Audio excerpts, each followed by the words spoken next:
పిల్లలు కావాలని మీ కలను నెరవేర్చుకోండి. సంప్రదించండి హెగ్డే ఫెర్టిలిటీ, హైదరాబాద్, తెలంగాణ.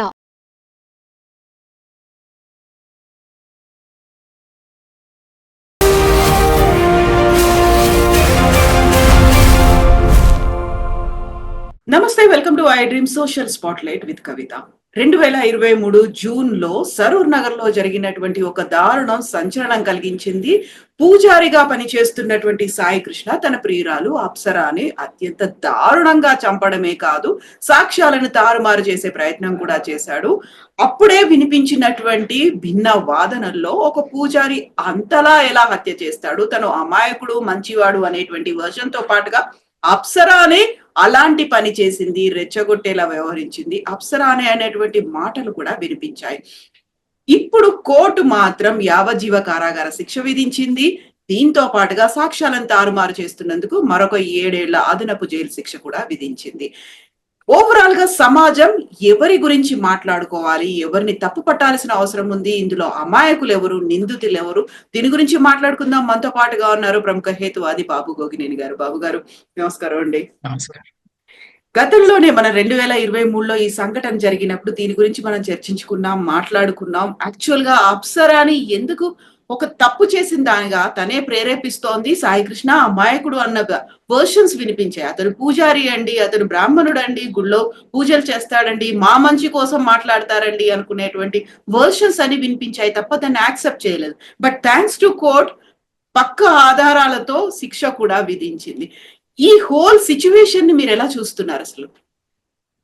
మొట్టమొదటి విషయం అండి, పోలీసులు ఎంతో ఎగ్జాంపులరీగా ఇన్వెస్టిగేషన్ కండక్ట్ చేసి తర్వాత కోర్టుకి ఆ ఎవిడెన్స్ సబ్మిట్ చేసి ప్రాసిక్యూషన్ సక్సెస్ కారణంగా నిందితుడికి శిక్ష పడింది దోషిగా తేల్చాక.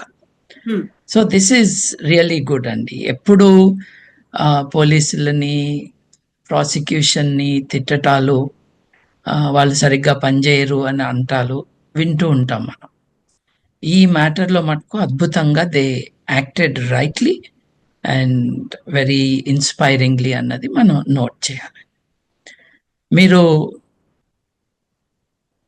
అతను ఫలానా కులం వాడు కాబట్టి తప్పు చేయడు కదా, తప్పు చేసిందంతా అమ్మాయి అని అంటున్నారు కదా. ఆ అమ్మాయి కులం ఏంటి? ఆ అమ్మాయిది ఆ కులమే కదా. సో ఈ కులం చర్చ ఎందుకు వచ్చింది? అతను పూజారి కాబట్టి పూజారులు తప్పు చేయరు కాబట్టి అన్నట్టుగా మాట్లాడుతున్నారు.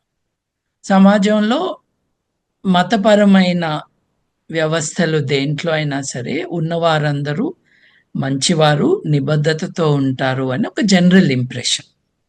ఎందుకు అనంటే మతం అన్నది నైతికత నేర్పిస్తుంది అని చాలా మంది నమ్ముతారు. అందుకని వాస్తవానికి ఆడవారికి మగవారికి సమాన స్థాయి సమాజంలో లేని పరిస్థితిని సమర్థిస్తూ ఉంటుంది మతం. కొంతమంది అయితే దానికి కారణమే మతం అంటారు. నా దృష్టిలో దాన్ని సమర్థించటానికి మతం తన సిద్ధాంతాలని పదును పెట్టుకుంటూ వచ్చింది చరిత్రలో. ఒక మతపరమైన సంస్థ నుండి వచ్చిన వారు ఆటోమేటిక్గా నైతికంగా కరెక్ట్గా ఉంటారనటం ఆలోచన లేకుండా మాట్లాడే మాటలు. ఎందుకంటే ప్రపంచంలో దాదాపు ఈ ఆధునిక యుగం లేదు, ఈ ఆధునిక క్యాలెండర్ ప్రకారం 2000 సంవత్సరాల్లో దాదాపు 1900 సంవత్సరాలు మతమే కదా రాజ్యం ఏలింది. రాజ్యాలతో మతం ఉంది. గుళ్ళే, చర్చిలే, మసీదులే రాజులను తమ అదుపులో పెట్టుకుని వ్యవహారాలు నడిపినాయి కదా. మరి ఈ టైంలో మతస్థులు లేదు, మత నాయకులు లేదు, గుళ్ళో పూజారులు, ఆ చర్చిల్లో పాస్టర్లు, మసీదుల్లో ఉండే ముల్లాలు, వీళ్ళందరూ ఎగ్జాంపులరీ బిహేవియర్ చూపించారా అని అంటే నో అనే వస్తుంది ఆన్సర్. వాళ్ళ మత ప్రకారం నడుచుకున్నారు. మనం మతమే సమాజానికి ఆన్సర్ అనుకుంటే మానవ హక్కులు అక్కర్లేదుగా. మత సిద్ధాంతాలనే మనం ఇంప్లిమెంట్ చేసుకోవాలి. అప్పుడు మతం ఆ పని చేయట్లేదు కాబట్టే మనం మానవ హక్కులు దాన్ని వ్యవస్థీకరించి దాన్ని ఇంప్లిమెంట్ చేయటానికి ఒక సిస్టమ్ పెట్టుకున్నాం, system of justice. So this is the first clarity అండి. రెండోది,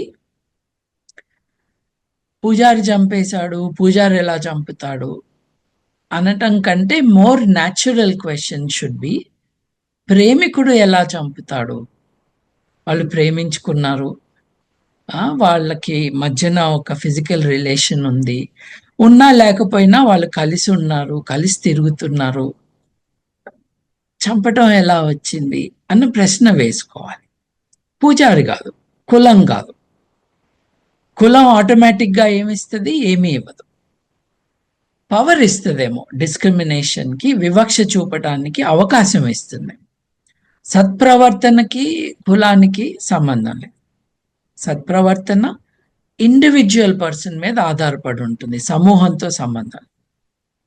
ఇప్పుడు అన్ని సమాజాల్లోనూ, అన్ని వ్యవస్థల్లోనూ, అన్ని కాంటెక్స్లోనూ సైకోపాత్స్ ఉంటారు.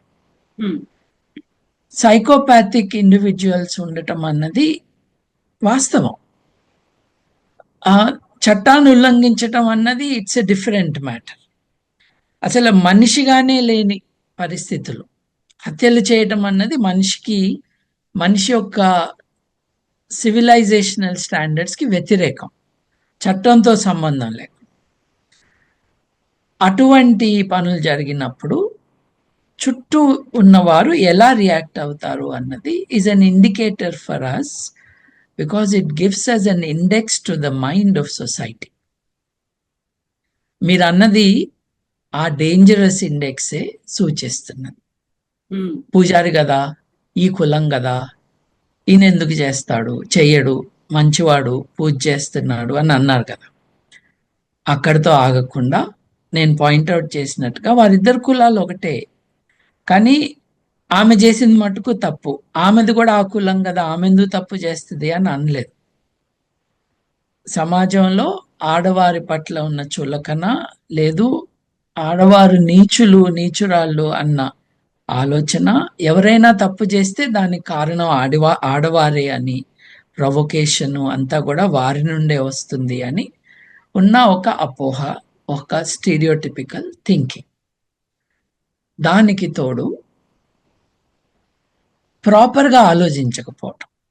ఇప్పుడు ఒకటేమో మతపరంగా మైండ్ సరిగ్గా పనిచేయకపోవటం, రెండో వైపున జెండర్ అంటే మగవారు ఆడవారిలో తప్పు చేయని వాడే మగవాడు తప్పు చేయడు, తప్పంతా ఆడవారు చేస్తారు అన్నది రెండోది. ఈ రెండు they combine to create a very dangerous discourse. మీరు అన్నారు కదా, తప్పు ఆమె చేసింది, వివాహేతర సంబంధం పెట్టుకుంది, ఆవిడ హతురాలు, అప్సర, విక్టిమ్. ఆవిడ ఇంతకుముందు పెళ్లి చేసుకుంది, అతనితో విడిపోయినాక అతను ఆత్మహత్య చేసుకున్నట్టున్నాడు. That's a separate story. కానీ ఎప్పుడైతే ఆవిడ ఇతనితో అఫేర్ పెట్టుకుందో, ఆవిడ సింగిల్ ఉమెన్. సాయి కృష్ణ అనేవాడు ఆల్రెడీ మ్యారీడ్, ఒక బిడ్డ కూడా అనుకుంటా. నిజంగా వివాహేతర సంబంధం అన్నది కాంక్రీట్ గా మాట్లాడుకోవాలంటే వివాహం జరిగిన వాడు చేస్తున్నది, ఇద్దరిది తప్పే.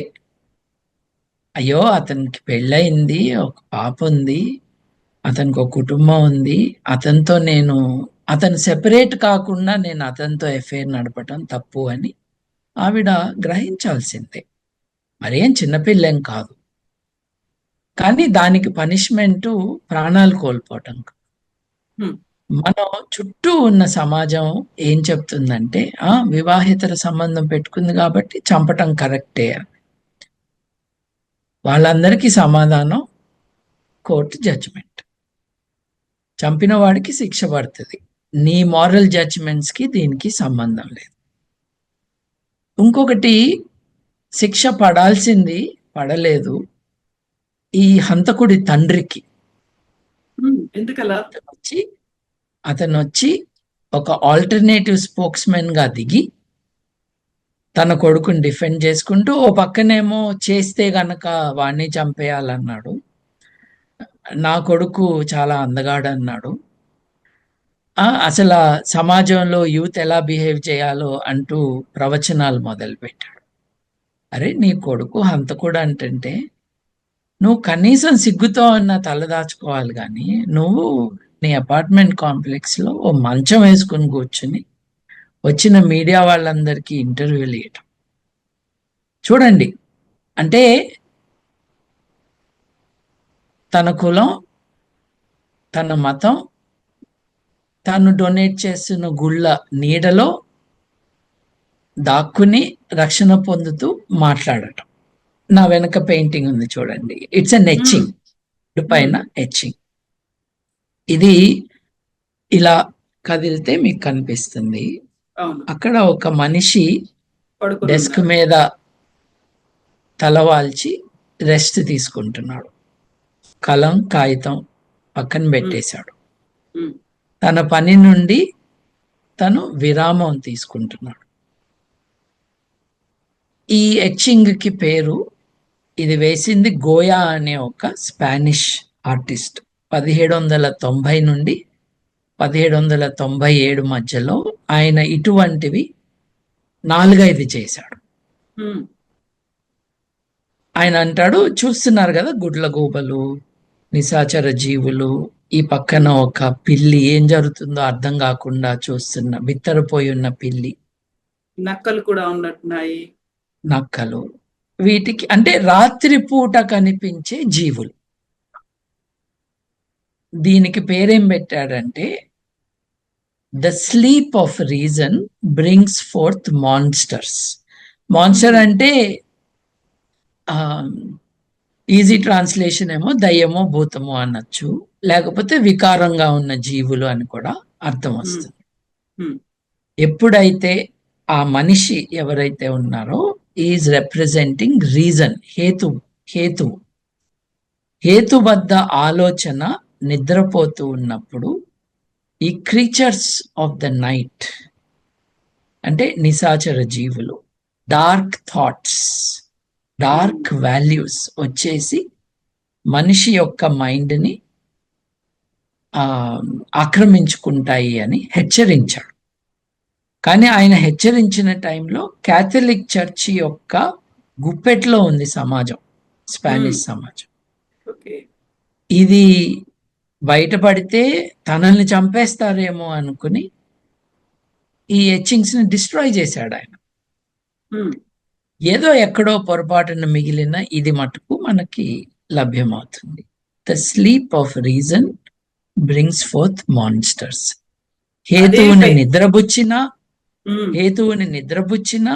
హేతువు విశ్రాంతి తీసుకున్న మన జీవితాల్లో ఈ డార్క్ నిశాచర జీవులు అటువంటి విలువలు వచ్చేస్తాయి.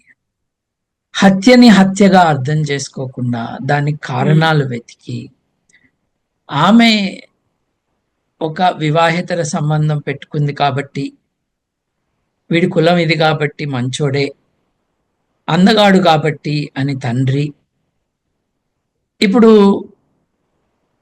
పాపం హంతకుడి భార్య తన భర్త ఇట్లా చేసి ఉండడు అని గట్టిగా చెప్పింది. There is a human angle to it. ఆవిడ పాపం అతన్ని నమ్మింది, తన భర్త తప్పు చేయడు అని నమ్మింది. ఇది ఇట్స్ ఎ న్యాచురల్ రెస్పాన్స్. అతని కులం కాబట్టి తప్పు చేయడు అన్నది న్యాచురల్ రెస్పాన్స్ కాదు. అతని వృత్తి ఇది కాబట్టి తప్పు చేయడు అంటాము న్యాచురల్ రెస్పాన్స్ కాదు. నేను అతన్ని నమ్మాను, అతను తప్పు చేయడు, వివరాలు వచ్చే వరకు నేను మాట్లాడను అనటం న్యాచురల్ రెస్పాన్స్. కానీ జర్నలిస్టులు, ఒక సైకాలజిస్టు, ఇట్లాంటి వాళ్ళందరూ కూర్చుని ఈ అమ్మాయి పైన దాడి చేశారు. మర్చిపోతే ఎలా అండి, చంపబడ్డది ఆవిడ, ఇప్పుడు హతురాలు. తను ఎవరిని నమ్మిందో ఆ వ్యక్తి కారులో తీసుకెళ్ళి గోశాలకి తీసుకెళ్ళి అక్కడ గోవులకి వారు చేయాల్సిన సేవ చేసి తర్వాత ఏదో తినటానికి వెళ్ళి అతని సాంగత్యంలో అతని కంపెనీలో ఆవిడ ఎంత రిలాక్స్గా ఫీల్ అయిందంటే కళ్ళు మూసుకుని నిద్రపోయింది. నిద్రపోయిన వ్యక్తిని ఒక ప్లాస్టిక్ బ్యాగ్తోనో దేనితోనో ఆవిడకు ఊపిరాడకుండా చేసి ఆల్రెడీ ప్లాన్ చేసుకున్న ఒక బెల్లం పగలగొట్టే రాయిని కారులో పెట్టుకుని వెళ్ళాడు కాబట్టి, అంటే ఒక 2 రోజుల ముందు నుంచి ప్లానింగ్ చేశాడు. అది తీసి 10 సార్లు ఆ అమ్మాయి తల మీద కొట్టి తల పగలగొట్టి చచ్చిపోయిందని నిర్ధారించుకుని 2 రోజులు తన కారులో పెట్టుకుని శవాన్ని తర్వాత ఇంటి దగ్గర ఒక మ్యాన్ హోల్ ద్వారా ఈ శవాన్ని పడేసి మళ్ళీ పబ్లిక్ వర్క్స్, గుడికి అవసరమైన వర్క్స్, పక్కన స్కూల్ ఉంది దానికి మంచి చేస్తున్నానని 2 లారీల మట్టి తోలి దాని మీద కాంక్రీట్ పోసి ఆ డ్రైనేజ్ సిస్టమ్ని డ్యామేజ్ చేసిన కారణంగా నీళ్ళు ఆగిపోయి మున్సిపాలిటీ వాళ్ళు వచ్చి చూస్తే అక్కడ శవం దొరికింది. ఈ హత్య చేసినప్పటి నుండి శవం దొరికే మధ్య టైంలో గుడికి రెగ్యులర్గా వెళ్ళి తన పూజలన్నీ చేసి ప్రత్యేకమైన పూజలు చేసి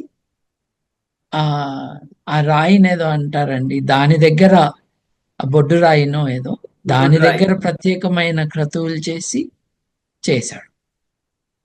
అంటే అతనికి ఎటువంటి రిగ్రెట్ లేదు. కర్కశకుడు. అసలు ఒక మనిషి ప్రాణం తీశాను అన్న తన ప్రియురాలు ఎవరితో అయితే తను కలిసిన తర్వాత ఆవిడ ప్రెగ్నెంట్ అయిందో, ఎవరిదైతే అతను అబార్షన్ చేయించాడో ఆ మనిషిని చంపేసి, ఎవరినైతే నిన్ను పెళ్లి చేసుకుంటానులే అని ప్రామిస్ చేసి లొంగ తీసుకున్నాడో ఆ వ్యక్తిని చంపినాక ఎటువంటి రిగ్రెట్ లేకుండా దేవుడికి పూజ చేస్తూనే ఉన్నాడు. దేవుడు ఏమీ చేయలేదు. నువ్వు నా గుడిలోకి రావడానికి వీల్లేదు, నువ్వు హత్య చేశావు, అన్నీ చూస్తున్న దేవుడు ఏమీ అనలేదు, ఏమీ చేయలేదు. పోలీసులు పట్టుకున్నారు, దేవుడు పట్టిలా. ఇంత జరిగినాక ఈ విషయాన్ని పక్కన పెట్టి తప్పు అమ్మాయిదే కాదు, అమ్మాయి తల్లిది. ఆ తల్లి దండం పెట్టి మమ్మల్ని వదిలేయండి అని ఏడ్చింది. పాపం ఎంత సాడ్ సిచ్యువేషన్. తన కూతురుని హత్య చేసినాక ఏడవటానికి కూడా అవకాశం ఇవ్వకుండా సమాజం మీద పడి రక్కేసింది మారల్గా. తప్పు నీదే, నీ కూతురే. అమ్మాయి మేజరు. ఆ అమ్మాయి చేసే మంచి పనులకి చెడ్డ పనులకి ఆ అమ్మాయే రెస్పాన్సిబుల్. ఈ మతము, కులము, ఈ నిశాచర భావనలు అన్నీ కూడా మనిషి యొక్క మస్తిష్కాన్ని ఆక్రమించుకుంటే ఇలాగే అయ్యేది. కరెక్ట్గా ఆలోచించకపో. హ్యాపీలీ పోలీసు వారు అద్భుతంగా, వారి పేరు మర్చిపోయానండి, శ్రీనివాస్ గారు అనుకుంటా, వారు మిగతా వారు కరెక్ట్గా ఇన్వెస్టిగేట్ చేసి వివరాలన్నీ బయటకు తీసుకొచ్చి దోషిని సమాజానికి అప్పచెప్పారు. కోర్టు ద్వారా కోర్టు తన నిర్ణయం చెప్పింది. అపీల్స్ అవి ఉంటాయి, కానీ టెక్నికల్ ఎవిడెన్స్ పక్కాగా ఉన్నప్పుడు దెర్ ఇస్ నో ఎస్కేపింగ్. ఇప్పటికైనా ఆ అమ్మాయి మీద దాడి చేసే వాళ్ళు చేసింది తప్పు అని రికగ్నైజ్ చేసి ఆ తప్పుకి హత్య, మరణం కాదు ఆన్సర్స్ అన్నది they should at least now understand. అట్లాగే మన వివాహ వ్యవస్థలో తన భార్యతో తనకి పొసగట్లేదు, ఇంకెవరితోనో సంబంధం పెట్టుకోవాలి అనుకున్న వ్యక్తి ఈజీగా విడిపోయే చట్టపరమైన వెసులుబాట్లు ఉన్నాయి కాబట్టి అలా చేసి విడిపోయి ఎవరిని హత్య చేయకుండా, డ్యామేజ్ చేయకుండా మీ జీవితాన్ని మీరు కొనసాగించవచ్చు అని అందరు తెలుసుకోవాలి. ఇప్పుడు తను కోరుకున్నవన్నీ తన ఇంట్లో ఉంటే బయటకు వెళ్ళేవాడు కాదేమో. అది ఇంట్లో వాళ్ళ తప్పు కాదు. Okay, it's not working, let me leave this marriage అని ఆయన అనుకుని ఉంటే ఇంకో రకంగా ఉండేది. ఇవి life sentence, marriage is not a life sentence, but murder is a life sentence. మనం చూసాం కదా. కొంచెం మెచ్యూర్గా హ్యూమన్ రిలేషన్స్ పెయిన్ఫుల్ అయినా కూడా. నాకు అత్యంత విచారకరంగా ఉన్నది ఏంటంటే, అతని బిడ్డ తన తండ్రి హంతకుడు, తన తల్లికి ద్రోహం చేసి ఇంకొక వ్యక్తిని మభ్యపెట్టి మోసపుచ్చి తరువాత ఆ వ్యక్తిని హత్య చేశాడు. గుళ్ళో పూజలు చేసుకుంటూ, గోశాలకు వెళ్ళి గోవులకి సేవ చేసి హత్య చేశాడు అన్నది ఆ పాప పెద్దదైనప్పుడు తెలుసుకుంటే ఎంత విచారకరమైన విషయం అండి. బట్ ఐ థింక్ ఈ మ్యాటర్ని తప్పుదోవ పట్టించటానికి ప్రయత్నించిన అతని తండ్రి పైన కేసు పెట్టలేదా అని నాకు ఆశ్చర్యంగా ఉంది. అదండి, that's my response to this. ఇంకొకటి లాస్ట్ టైం కూడా మీకు గుర్తు చేశాను, సైఫ్ అనే డాక్టర్ గారు తప్పు చేస్తే అతన్ని ఇలా చేయాలి అలా చేయాలి అని సమాజం అంతా మీద పడింది. ఆయన డాక్టర్. సైఫ్ అంటే ఆయన ముస్లిం కాబట్టి ముస్లింలందరూ ఇట్లాగే ఉంటారు అని దాడి చేశారు. చివరికి తేలింది ఏంటి, సైఫ్ గారు ఏమీ తప్పు చేయలేదు అని ఎంక్వైరీలో కోర్టు తేల్చింది. సైఫ్లో ఒక ఎఫ్ తీసేస్తే సాయి కదా, ఈ సాయి కృష్ణ చేసినప్పుడు మట్టుకు కులాన్నంతా అంటారా ఏంటి, ఒక మనిషి తప్పు చేస్తే ఒక మనిషే చేసింది అని అన్నారు. ఇది కరెక్ట్. ఎప్పుడైనా సరే నేరం ఒకళ్ళే చేస్తారు, ఆ నేరం చేసిన వాళ్ళే నేరస్తులు. మొత్తం కులాన్ని కుటుంబాన్ని అంతా అనకూడదు వాస్తవాలు తెలుసుకోకుండా. కానీ సైఫ్ విషయంలో ఆ కనికరం చూపించలేదు అతని మతానికి. సమాజం ఈ క్రీచర్స్ ఆఫ్ ద డార్క్ తమని దాడి చేసి తమల్ని మనుషులుగా స్పందించకుండా చేసే పరిస్థితులు వస్తాయి అని గమనించాలి.